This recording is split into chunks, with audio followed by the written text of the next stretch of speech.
नमस्कार दोस्तों, स्वागत है आपका आपके अपने YouTube चैनल प्रेम यूनिवर्सिटी भारत में। इस वीडियो में हम पढ़ेंगे इंडियन पॉलिटी का एम लक्ष्मीकांत बुक का chapter number 42 election commission of India यानी चुनाव आयोग के बारे में हम पढ़ेंगे। तो शुरू करते हैं। जो इलेक्शन कमीशन ऑफ इंडिया होता है वो एक परमानेंट एंड इंडिपेंडेंट बॉडी है।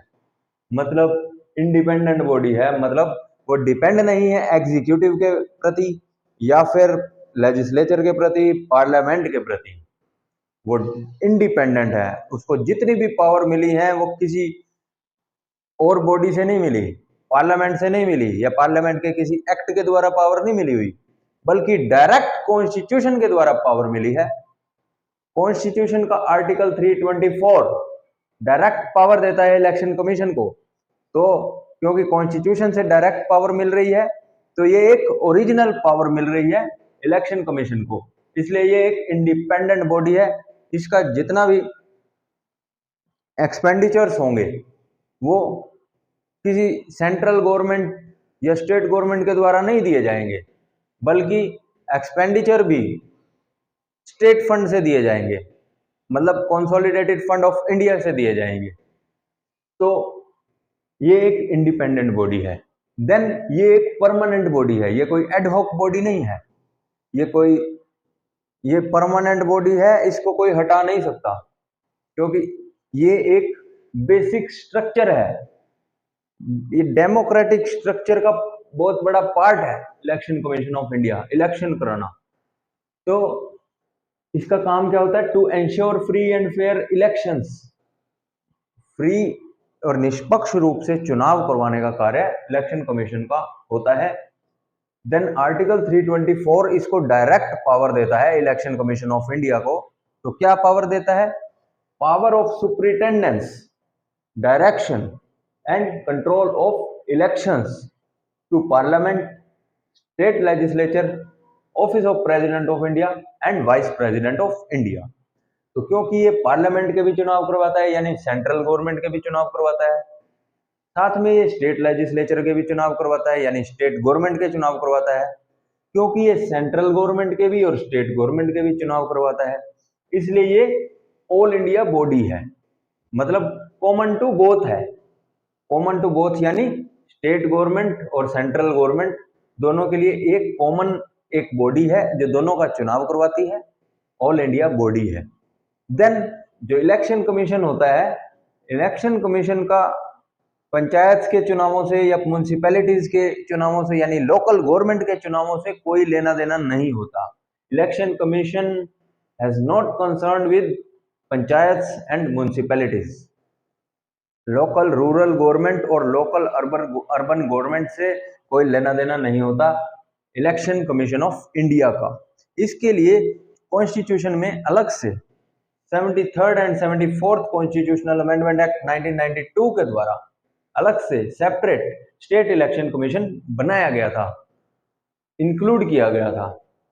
तब से जो पंचायत और म्युनिसिपैलिटीज के चुनाव करवाने की जो जिम्मेवारी है वो स्टेट इलेक्शन कमीशन की है। तो state election commission local government के ग्राउंड रूट लेवल पर चुनाव करवाने का कार्य करता है। स्टेट इलेक्शन कमीशन पंचायत और म्युनिसिपैलिटीज के। तो ये एक इंट्रोडक्शन थी, ब्रीफली हमने समझी पढ़ी इलेक्शन कमीशन ऑफ इंडिया के बारे में। देन कॉम्पोजिशन के बारे में पढ़ेंगे हम। तो कॉम्पोजिशन, तो इलेक्शन कमीशन ऑफ इंडिया के अंदर एक तो चीफ इलेक्शन कमिश्नर होता है जो सबसे बड़ा ऑफिसर होता है इलेक्शन कमीशन ऑफ इंडिया का।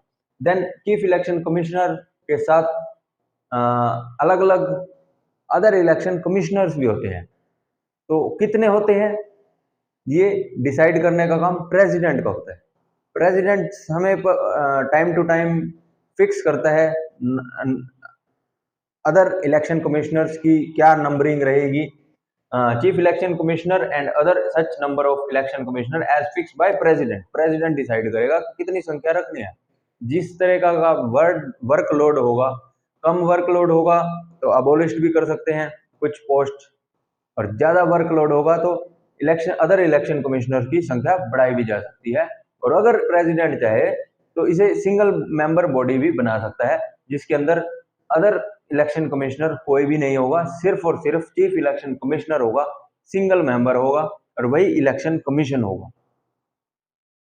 देन जो चीफ इलेक्शन कमिश्नर और अदर इलेक्शन कमिश्नर्स की जो अपॉइंटमेंट करवाने का काम है वो भी प्रेसिडेंट ऑफ इंडिया का, हमारे भारत के राष्ट्रपति का होता है।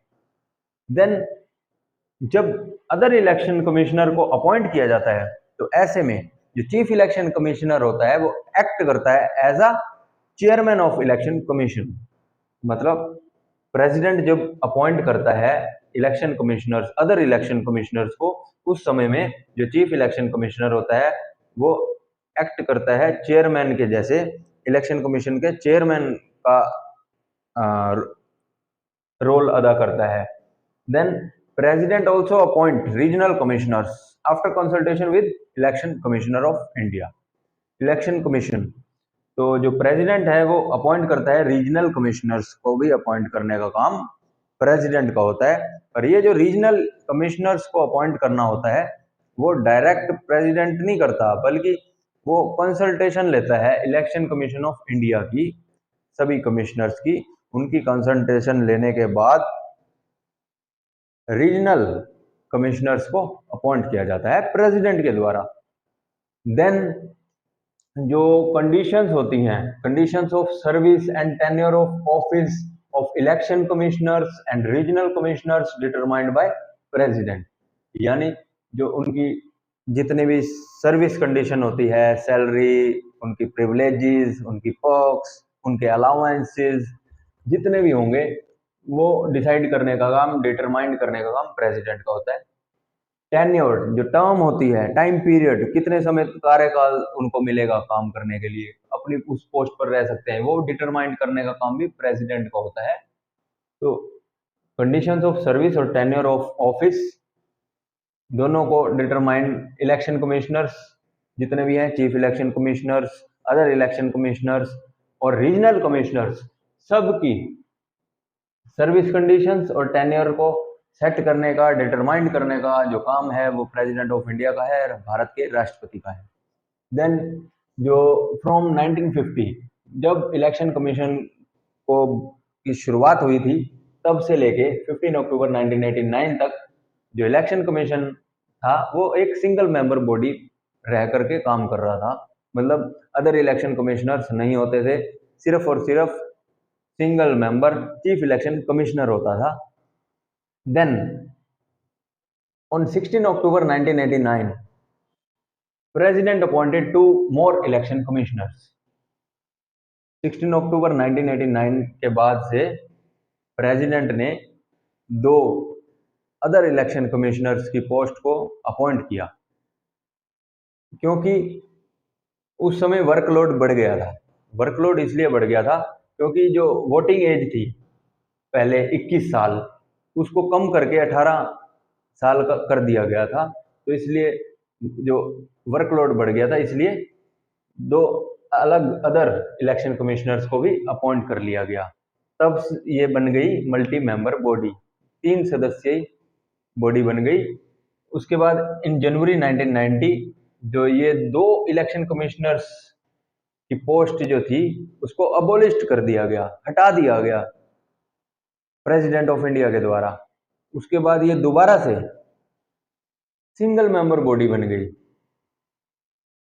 Then again after 3 years later, again in October 1993 president appointed 2 election commissioners।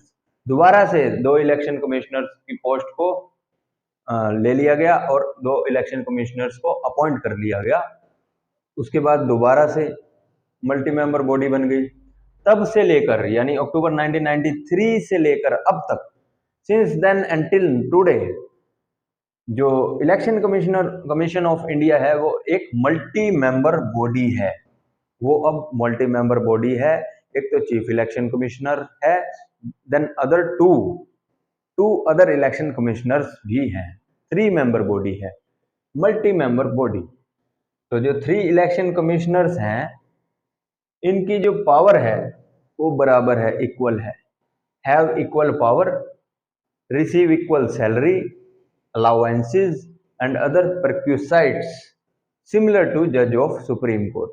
मतलब जो ये तीनों इलेक्शन कमिश्नर्स हैं, इनकी पावर सेम है, इनकी सैलरी भी सेम है, इनके जो अलाउंसेस मिलते हैं, इनको जो विशेषाधिकार मिलते हैं, प्रिविलेजेस मिलते हैं, वो सेम हैं, तीनों के सेम हैं। सिमिलर टू जज ऑफ सुप्रीम कोर्ट, जितनी एक सुप्रीम कोर्ट के जज को सैलरी, अलाउंसेस, प्रिविलेजेस, विशेषाधिकार, उनको सैलरी मिलती है, वही सब सेम 3 इलेक्शन कमिश्नर्स को भी मिलती है। तो जब इनके ओपिनियन में कोई डिफरेंस आता है, कोई इनमें मतभेद आता है, तो ऐसे में जब डिसीजन लेना होता है इलेक्शन कमीशन को, तो मेजोरिटी के द्वारा डिसीजन लिया जाता है। मतलब 3 मेंबर हैं, डिसीजन लेना है, तो 2 मेंबर जिस साइड होंगे, जिस डिसीजन को फॉलो करेंगे, वही डिसीजन सर्वमान्य होगा। तो when difference of opinion among 3 election commissioners, then matter decided by majority of election commission।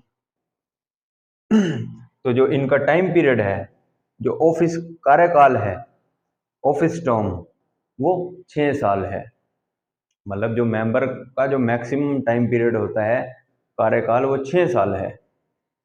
And 6 years or until they attain the age of 65 years, whichever is earlier। तो 65 की as तक काम कर सकते हैं, उसके बाद रिटायरमेंट लेनी होगी, और जो मैक्सिमम पीरियड है वो 6 साल है। अगर कोई मेंबर मान लो 63 की एज का है और उस समय वो चीफ इलेक्शन कमिश्नर अपॉइंट कर लिया गया, तो ऐसे में वो 63 के बाद 6 साल नहीं गिने जाएंगे, बल्कि 63 के बाद 65 तक 2 साल काम करने के बाद उसको इस्तीफा देना होगा, रिजाइन देना होगा, उसका टाइम पीरियड खत्म हो जाएगा। Then they resign at any time, वो किसी भी समय अपने पद से इस्तीफा दे सकते हैं। And can also be removed before the expiry of their term, और उनको रिमूव किया जा सकता है उनके टाइम पीरियड से पहले भी, लेकिन इतना आसान नहीं है उनको रिमूव करना। तो सिमिलर ग्राउंड पर, सिमिलर टू जज ऑफ सुप्रीम कोर्ट, जैसे एक सुप्रीम कोर्ट के जज को हटाया जाता है, वैसे सेम प्रोसीजर के साथ सेम ग्राउंड पर ही इनको भी हटाया जा सकता है, जो कि कोई आसान तरीका नहीं है, बहुत टफ प्रोसेस है। तो अब बात करेंगे इलेक्शन कमीशन के इंडिपेंडेंस के बारे में। तो हमारे कॉन्स्टिट्यूशन के आर्टिकल 324 के अंदर कुछ ऐसे प्रोविजंस भी दिए गए हैं जो कि इलेक्शन कमीशन को इंडिपेंडेंट बनाते हैं, स्वतंत्र बनाते हैं। जो इलेक्शन कमीशन ऑफ इंडिया है वो इंडिपेंडेंट बॉडी है, वो डिपेंड नहीं है किसी पर भी, इंडिपेंडेंट होकर के कार्य करती है, ताकि वो निष्पक्ष रूप से बिना किसी के दबाव में आए अपना कार्य कर सके। तो हमारे कॉन्स्टिट्यूशन में कुछ ऐसे प्रोविजंस हैं जो कि इसको सेफ गार्ड करते हैं, सेफ करते हैं और इंश्योर करते हैं इसकी इंडिपेंडेंस को और इसकी इम्पार्शियल फंक्शनिंग को, ताकि ये इम्पार्शियली, निष्पक्ष रूप से अपना कार्य कर सके, इम्पार्शियल होकर फंक्शनिंग कर सके। तो ये 3 प्रोविजंस हैं जो कि इसको इंडिपेंडेंट बनाते हैं। तो सबसे पहले जो है वो है कि चीफ इलेक्शन कमिश्नर का सिक्योरिटी ऑफ टेन्योर, मतलब जो चीफ इलेक्शन कमिश्नर है उसका जो कार्यकाल है वो फिक्स रहता है, उसको उसके पद से कोई हटा नहीं सकता, प्रेसिडेंट भी नहीं हटा सकता। उसको सिक्योरिटी ऑफ टेन्योर मिला है, जितना उसका टाइम पीरियड फिक्स किया गया है 6 वर्ष, तो 6 वर्ष तक ही वो कार्य करेगा अपने पद पर, ठीक है। और अगर उसको हटाना भी पड़ जाए तो हटाने का सेम ग्राउंड रहता है, जो कि एक सुप्रीम कोर्ट के जज को हटाने का रहता है। तो सुप्रीम कोर्ट के जज को रिमूव करने का जो प्रोसीजर है वही same procedure chief election commissioner को रिमूव करने का भी रहता है। तो क्या है वो सेम ग्राउंड, वो सेम प्रोसीजर? तो वो प्रोसीजर है, एक तो है कि जब चीफ इलेक्शन कमिश्नर के कोई मिसबिहेवियर हो जाए, मिसबिहेवियर एंड इनकैपेसिटी, कि वो अपना कार्य करने में असमर्थ हो जाए किसी बीमारी के कारण या किसी भी वजह से, वो इनकैपेसिटी हो जाए और मिसबिहेवियर, या फिर ये दोनों बातें अगर हो जाएं या कोई एक भी, तो ये प्रूफ हो जाए और एक रिजोल्यूशन पास कर दिया जाए पार्लियामेंट के दोनों हाउसेज में, राज्यसभा में भी और लोकसभा में भी, जब रिजोल्यूशन पास कर दिया जाए चीफ इलेक्शन कमिश्नर के खिलाफ विद स्पेशल मेजोरिटी के साथ, तो ऐसे में प्रेसिडेंट के द्वारा चीफ इलेक्शन कमिश्नर को रिमूव किया जा सकता है। सेम प्रोसीजर सुप्रीम कोर्ट के जज को हटाने का भी रहता है। ठीक है, तो एक तो उनको सिक्योरिटी ऑफ टेन्योर मिला हुआ है, कोई उनको इतनी आसानी से हटाना पॉसिबल ही नहीं है। बहुत टफ प्रोसीजर है ये वाला भी, कि रिजोल्यूशन पास कर दिया जाए दोनों हाउसेस के द्वारा with special majority. Then service condition जो रहेंगी चीफ इलेक्शन कमिश्नर की, वो उनकी अपॉइंटमेंट के बाद कम नहीं की जा सकती, उसको डिसएडवांटेज में नहीं लाया जा सकता। उनकी जो सर्विस कंडीशंस हैं वो सेम रहेंगी, बढ़ाई भी जा सकती हैं लेकिन कम नहीं की जा सकती। तो थर्ड जो है वो है कोई भी एनी अदर इलेक्शन कमिश्नर और regional commissioner can't removed without recommendation of chief election commissioner. मतलब कि जो चीफ इलेक्शन कमिश्नर होगा या फिर अदर जो रीजनल कमिश्नर बनाए जाते हैं, वो उनको प्रेसिडेंट रिमूव नहीं कर सकता। अगर रिमूव करना भी है तो रिकमेंडेशन लेनी होगी चीफ इलेक्शन कमिश्नर की। मतलब चीफ इलेक्शन कमिश्नर के सहमति के बिना, रिकमेंडेशन के बिना प्रेसिडेंट भी रीजनल कमिश्नर और अदर इलेक्शन कमिश्नर को उसके पद से रिमूव नहीं कर सकता। भले ही अपॉइंटमेंट प्रेसिडेंट के द्वारा की जाती है, लेकिन उनको रिमूव करने का जो प्रोसीजर है वो अलग है। ठीक है, तो ये हैं 3 अलग अलग प्रोविजन जो कि इलेक्शन कमिश्नर ऑफ इंडिया को इंडिपेंडेंट बनाते हैं, ताकि वो इम्पार्शियल होकर निष्पक्ष रूप से अपना कार्य कर सके। तो इसके बावजूद भी हमारे कॉन्स्टिट्यूशन के अंदर कुछ ऐसे सम फ्लॉज भी हैं, कुछ कमियां भी हैं इंडिपेंडेंट और इम्पार्शियल फंक्शनिंग को लेकर के इलेक्शन कमीशन के। तो वो क्या है? तो जो इलेक्शन कमीशन के जो मेंबर्स हैं उनकी क्वालिफिकेशंस कॉन्स्टिट्यूशन में निर्धारित नहीं की गई। क्वालिफिकेशन के बारे में कॉन्स्टिट्यूशन के अंदर कुछ भी नहीं दिया गया है कि उनकी कितनी, एक इलेक्शन कमीशन के मेंबर की कितनी क्वालिफिकेशन होनी चाहिए, उनकी क्या लीगल और उनका क्या एडमिनिस्ट्रेटिव एक्सपीरियंस हो, उनकी एजुकेशन क्या हो, कुछ भी नहीं दिया गया है। सेकंड जो है फ्लॉ वो है term of member not specified in constitution. Constitution के अंदर जो इलेक्शन कमीशन के मेंबर हैं उनका टाइम पीरियड भी, उनका कार्यकाल भी फिक्स नहीं किया गया है। इसके अलावा constitution not debarred retiring election commissioners from any other further appointment by government. मतलब हमारे कॉन्स्टिट्यूशन के द्वारा इलेक्शन कमीशन के मेंबर्स जो हैं, जो इलेक्शन कमिश्नर्स हैं, उनको वंचित नहीं किया गया दोबारा फर्दर गवर्नमेंट जॉब के लिए। मतलब वो इलेक्शन कमिश्नर से रिटायरमेंट लेने के बाद फर्दर दोबारा किसी और सरकारी नौकरी, सरकारी कोई गवर्नमेंट पोस्ट पर दोबारा जॉब कर सकते हैं, कार्य कर सकते हैं। उनको डिबार्ड नहीं किया गया, मतलब उनको वंचित नहीं किया गया। देन जो पावर्स एंड फंक्शंस की बात करेंगे, जो इलेक्शन कमीशन की जो पावर्स, उनके फंक्शंस हैं, वो 3 कैटेगरीज में डिवाइड किए गए हैं। Administrative, advisory, quasi judicial. Administrative यानी कि प्रशासनिक कार्य जो उनके रहते हैं, एडवाइजरी यानी कि सलाह देने के, जो परामर्श देने के जो कार्य रहते हैं। इसके अलावा क्वासी जुडिशियल यानी अर्ध न्यायिक मतलब जो हाफ अर्ध न्यायिक, half semi semi judicial, quasi judicial, मतलब उनको एक तरह से कुछ कार्य ऐसे होते हैं जहां उनको एक्ट करना होता है एज अ कोर्ट। वो एक कोर्ट की तरह काम करते हैं जहां वो न्याय देते हैं, डिसीजन लेते हैं। तो देखते हैं वो क्या फंक्शंस हैं, क्या उनके पास पावर्स हैं, क्या उनकी ड्यूटीज हैं।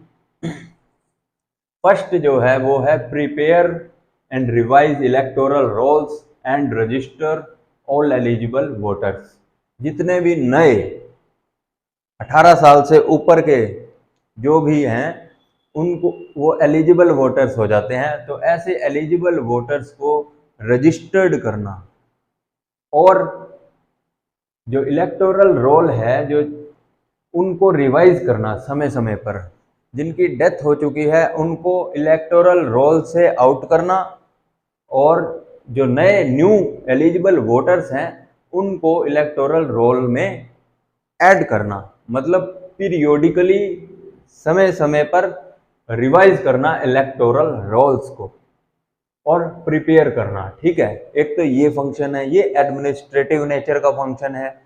देन जो सेकंड है वो है notify elections dates and schedules and scrutinize nomination papers. मतलब जब भी चुनाव करने हैं तो चुनाव की डेट सबको बताना और कितने चरणों में करने हैं और कब रिजल्ट आएगा, ये सारा शेड्यूल सेट करना और सबको बताना, नोटिफाई करना। और साथ में स्क्रूटनाइज करना नॉमिनेशन पेपर्स को। जितने भी कैंडिडेट हैं जो पर्चा दर्ज कर वो जो नॉमिनेशन पेपर भरेंगे तो उनके पेपर्स को की जांच करना, स्क्रूटनाइज करना, जांच करना। तो ये सब कार्य भी इलेक्शन कमीशन ऑफ इंडिया के रहते हैं। ये भी एडमिनिस्ट्रेटिव नेचर का ही एक फंक्शन है। देन थर्ड जो है वो है allots election symbols and grant recognition to political parties. Political parties को उनको चुनाव चिन्ह देना, सिंबल देना। इसके अलावा उनको grant recognition to political parties, राजनीतिक दलों को रिकॉग्निशन देना, मान्यता देना। उनकी पोल परफॉर्मेंस, चुनाव के नतीजे, उनकी चुनावों में जो उनका रिजल्ट रहेगा उसके आधार पर पोल परफॉर्मेंस देखने के बाद उनको मान्यता देना एज अ स्टेट पार्टी और अ नेशनल पार्टी। तो ये जो है तो ये भी एडमिनिस्ट्रेटिव नेचर का है फंक्शन। देन फोर्थ जो है वो है act as court for settling disputes related to recognition of political parties. मान लो रिकॉग्निशन देने में पॉलिटिकल पार्टीज को, राजनीतिक दलों को, जब उनको सिंबल और उनको रिकॉग्निशन देने में, मान्यता देने में किसी प्रकार का कोई झगड़ा हो जाता है, डिस्प्यूट हो जाता है, तो ऐसे में जो इलेक्शन कमीशन है वो एक्ट करती है एज अ कोर्ट। तो ये एक क्वासी जुडिशियल, अर्ध न्यायिक, सेमी जुडिशियल नेचर का फंक्शन है। देन जो फिफ्थ है वो है to determine territorial areas of electoral constituencies on the basis of delimitation constituencies act. मतलब जितने भी ऑल ओवर इंडिया का जितना भी पूरी टेरिटरी है उसके अंदर जितने भी अलग अलग कॉन्स्टिट्यूएंसीज हैं, इलेक्टोरल कॉन्स्टिट्यूएंसीज, उनका एरिया डिसाइड करना, निर्धारित करना। टेरिटोरियल एरियाज जो इलेक्टोरल कॉन्स्टिट्यूएंसीज हैं, अलग अलग विधानसभा क्षेत्र या लोकसभा क्षेत्र, कितना बड़ा हो, कितना छोटा हो, कितना एरिया आए, कितनी जनसंख्या आए, ये सब डिसाइड करने का काम, निर्धारित करने का काम on the basis of delimitation commission act, उसके आधार पर डिसाइड करने का काम किसका होता है? इलेक्शन कमीशन का ही होता है। देन जो सिक्स्थ है वो है appoint officers inquiring disputes electoral arrangement. मतलब किसी भी प्रकार का कोई इलेक्टोरल अरेंजमेंट, चुनावी अरेंजमेंट जो होता है उसमें किसी प्रकार का डिस्प्यूट जब हो जाए, कोई झगड़ा हो जाए, तो ऐसे में वो अपॉइंट करते हैं ऑफिसर को जो कि इंक्वायरी करता है। तो ये भी जो काम है वो इलेक्शन कमीशन ऑफ इंडिया का रहता है, ये एडमिनिस्ट्रेटिव नेचर का ही फंक्शन है। देन जो सेवंथ जो है वो है determine code of conduct election time on election time for parties and candidates. मतलब कोड ऑफ कंडक्ट यानी आचार संहिता, मतलब इलेक्शन के टाइम पर पार्टीज, पॉलिटिकल पार्टीज और कैंडिडेट्स के लिए कोड ऑफ कंडक्ट, आचार संहिता निर्धारित करना, डिटरमाइन करना, ये भी कार्य इलेक्शन कमीशन का रहता है। इसके अलावा एट्थ जो है वो है एडवाइजरी नेचर का फंक्शन है।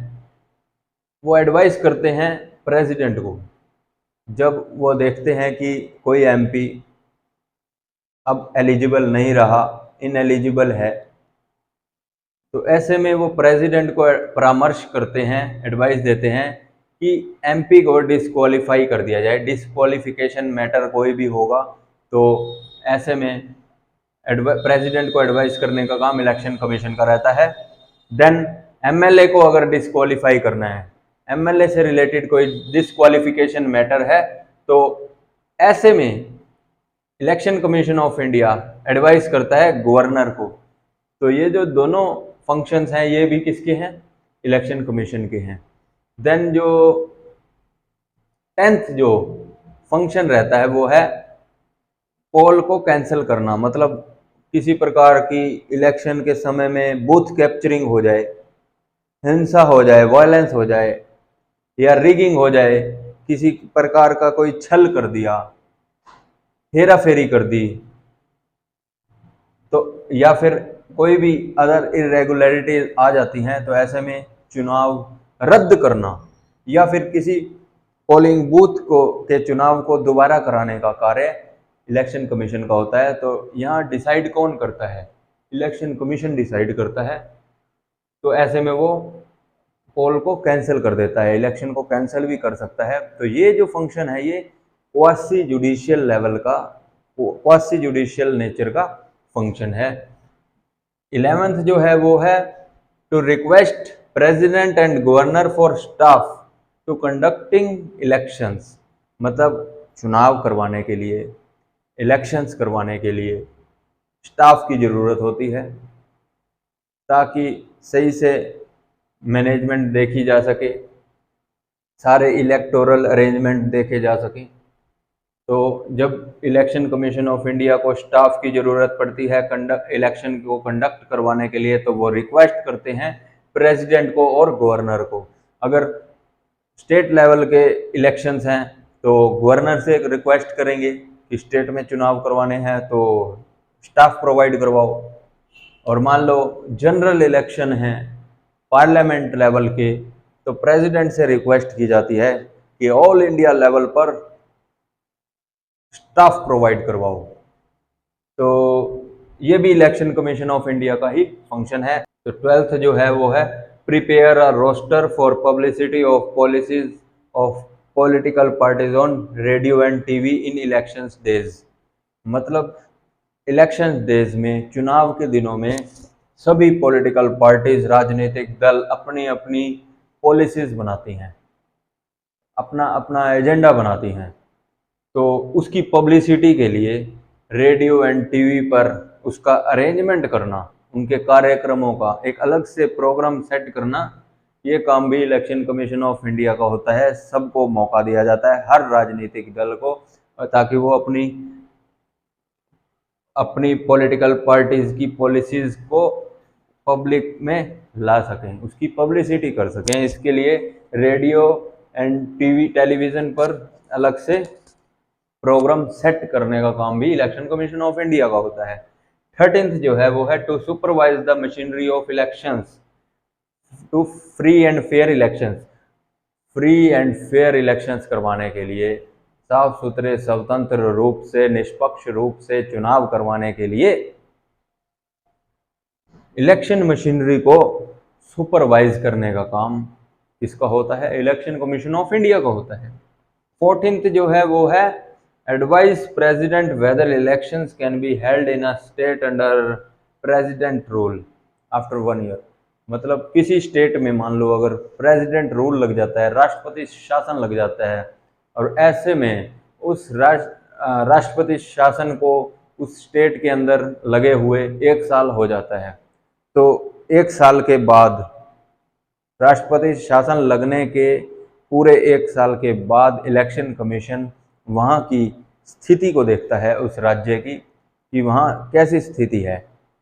शांति व्यवस्था अगर है तो वो एडवाइस करते हैं प्रेसिडेंट को परामर्श देते हैं, एडवाइस करते हैं कि वहाँ इलेक्शन करवाए जा सकते हैं। इलेक्शंस की डेट और उसका शेड्यूल सेट कर देती है फिर। तो प्रेसिडेंट को एडवाइस करने का काम किसका होता है? इलेक्शन कमीशन ऑफ इंडिया का होता है। देन 15th जो है वो है to register a political parties and grant them recognition on the basis of poll performance. Same वही है, किसी भी कोई नया राजनीतिक दल बना है, उसको चुनावों में पहली बार अगर इलेक्शन लड़ना है तो सबसे पहले उनको करना क्या होता है कि उनको अपने आप को रजिस्टर्ड करवाना होता है इलेक्शन कमीशन ऑफ इंडिया के पास।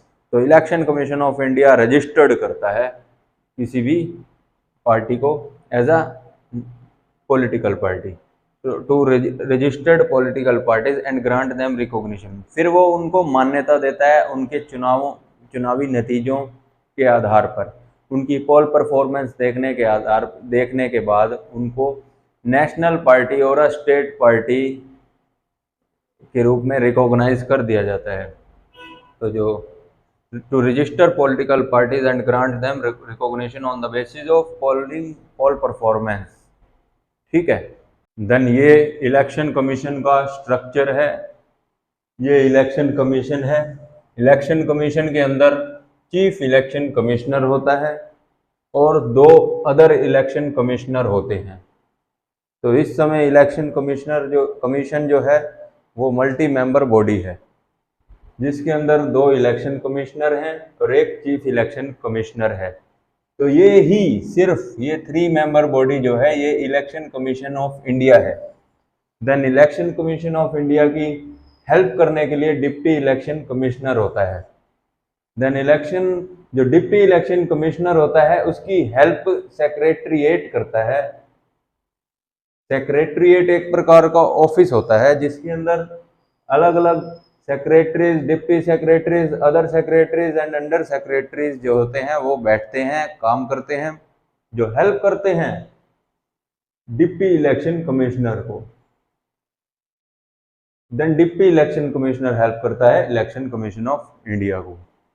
तो ये जो यहाँ तक का जो स्ट्रक्चर है ये यूनियन लेवल का, ऑल इंडिया लेवल का, सेंट्रल लेवल का स्ट्रक्चर है, ऑल इंडिया लेवल का नहीं है, क्योंकि ऑल इंडिया लेवल का पूरा स्ट्रक्चर है जिसमें स्टेट लेवल का स्ट्रक्चर, डिस्ट्रिक्ट लेवल का स्ट्रक्चर सब आ जाता है। जिसके अंदर ऑल इंडिया लेवल स्ट्रक्चर वो स्ट्रक्चर होता है जिसमें central structure and state level का स्ट्रक्चर सब आ जाता है।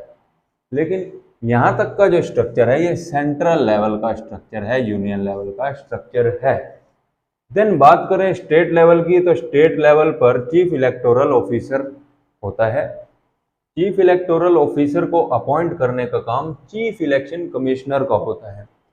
तो जो चीफ इलेक्शन कमिश्नर अपॉइंट करता है चीफ इलेक्टोरल ऑफिसर को, वो ऐसे ही नहीं करता बल्कि कंसल्ट करता है स्टेट गवर्नमेंट के साथ। तो राज्य सरकार के साथ कंसल्टेशन करने के बाद ही चीफ इलेक्टोरल ऑफिसर अपॉइंट किया जाता है चीफ इलेक्शन कमिश्नर के द्वारा। मतलब चीफ इलेक्शन कमिश्नर अपॉइंट करता है chief electoral officer after consultation with state government. Then बात करें डिस्ट्रिक्ट लेवल की, तो डिस्ट्रिक्ट लेवल पर डिस्ट्रिक्ट रिटर्निंग ऑफिसर होता है जो कि एक डीसी होता है, deputy commissioner.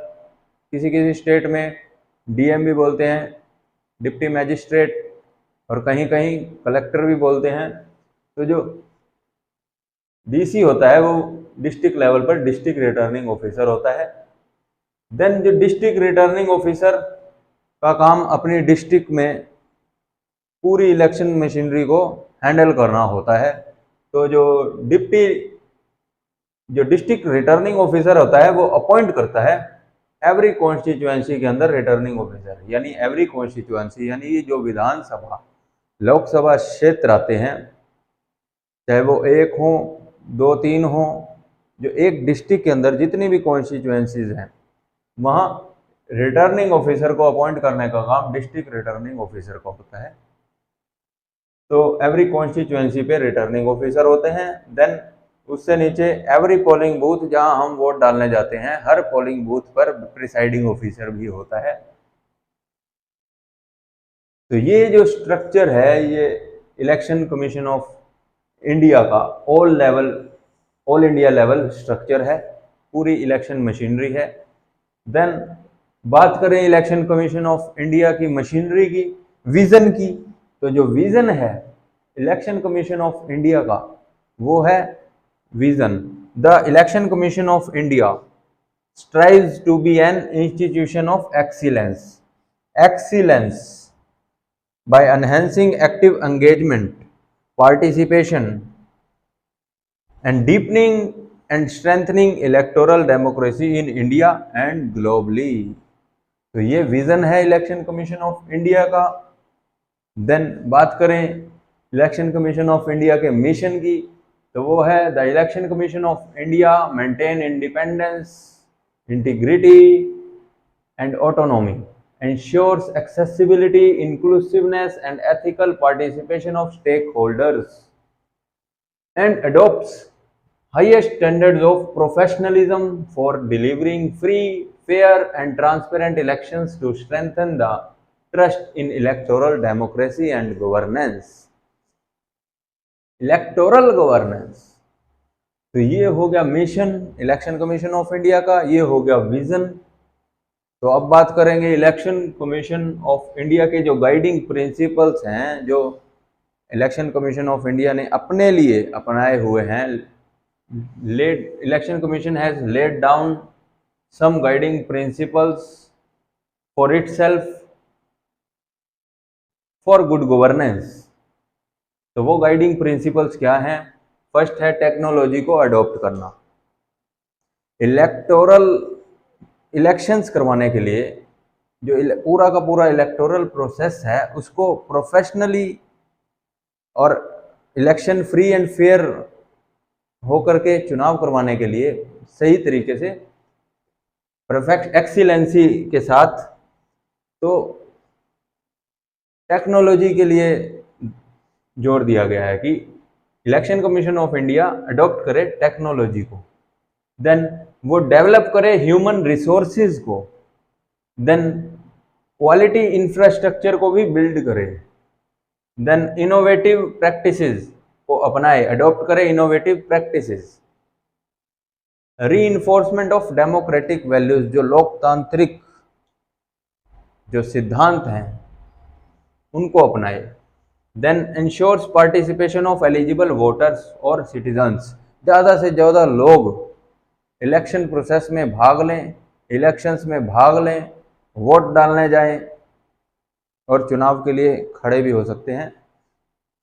Then to conduct elections with highest standard of credibility, freeness, fairness etcetera, और फ्री एंड फेयर ट्रांसपेरेंसी। तो to conduct elections with highest standard of credibility, पूरी विश्वसनीयता के साथ, फेयरनेस के साथ चुनाव करवाए जाएं, हाईएस्ट स्टैंडर्ड के साथ, पूरी गुणवत्ता के साथ। Then to engage with political parties and all stakeholders, सभी राजनीतिक दलों के साथ उनका तालमेल हो, सामंजस्य हो, और केवल पॉलिटिकल राजनीतिक दलों के साथ ही नहीं बल्कि ऑल स्टेक होल्डर्स, जो भी इलेक्शन प्रोसेस में जो भी स्टेक होल्डर्स हैं, जिनका भी उसमें रोल है, जैसे एक्टिव वोटर्स या कहें तो एलिजिबल वोटर्स, सिटीजन्स। जो एलिजिबल सिटीजन्स हैं यानी जो वोटर्स हैं वो स्टेक होल्डर्स होते हैं। पॉलिटिकल पार्टीज, कैंडिडेट्स या जितना भी स्टाफ है जो इलेक्शन मशीनरी को इलेक्शंस को हैंडल करेगा, कंडक्ट करवाने में हेल्प करता है, वो सब स्टेक होल्डर्स हैं, तो उनके साथ एक्टिव एंगेजमेंट रहे। देन 9th है to promote awareness about electoral process and electoral governance. तो इसके इलेक्शंस के प्रति, इलेक्टोरल प्रोसेस के प्रति लोगों में जागरूकता भी हो, अवेयरनेस भी हो। Then to uphold the values ensured in the constitution, constitution के अंदर जो वैल्यूज दी गई हैं, जैसे इक्वलिटी की, समानता, equity, impartiality, rule of law etcetera, तो इनको भी अपनाना, uphold the values ensured in the constitution. तो इन सब गाइडिंग प्रिंसिपल्स को अपनाने से, अडॉप्ट करने से, डेवलप करने से ह्यूमन रिसोर्स इतने फ्री एंड फेयर रूप से चुनाव करवाने में, रूल ऑफ लॉ और इक्वालिटी, इन सब बातों को मानने से क्या होगा, इससे इलेक्शन कमीशन के प्रति, टोटली इलेक्टोरल प्रोसेस जो है उसके प्रति, इलेक्टोरल डेमोक्रेसी के प्रति, इलेक्टोरल गवर्नेंस के प्रति लोगों की कॉन्फिडेंस बढ़ेगा, इनके प्रति क्रेडिबिलिटी, विश्वसनीयता बढ़ेगी। देन वो अचीव कर पाएंगे ओवरऑल जो उनका विजन है, मिशन है, उसको वो अचीव कर पाएंगे। देन लोगों के प्रति ट्रस्ट बढ़ेगा। ठीक है, तो ये गाइडिंग प्रिंसिपल है, विजन है, मिशन है, ये मशीनरी है इलेक्शन कमीशन की ओवरऑल ऑल इंडिया लेवल की। तो हमने इलेक्शन कमीशन ऑफ इंडिया का पूरा चैप्टर अब समझ लिया है। धन्यवाद।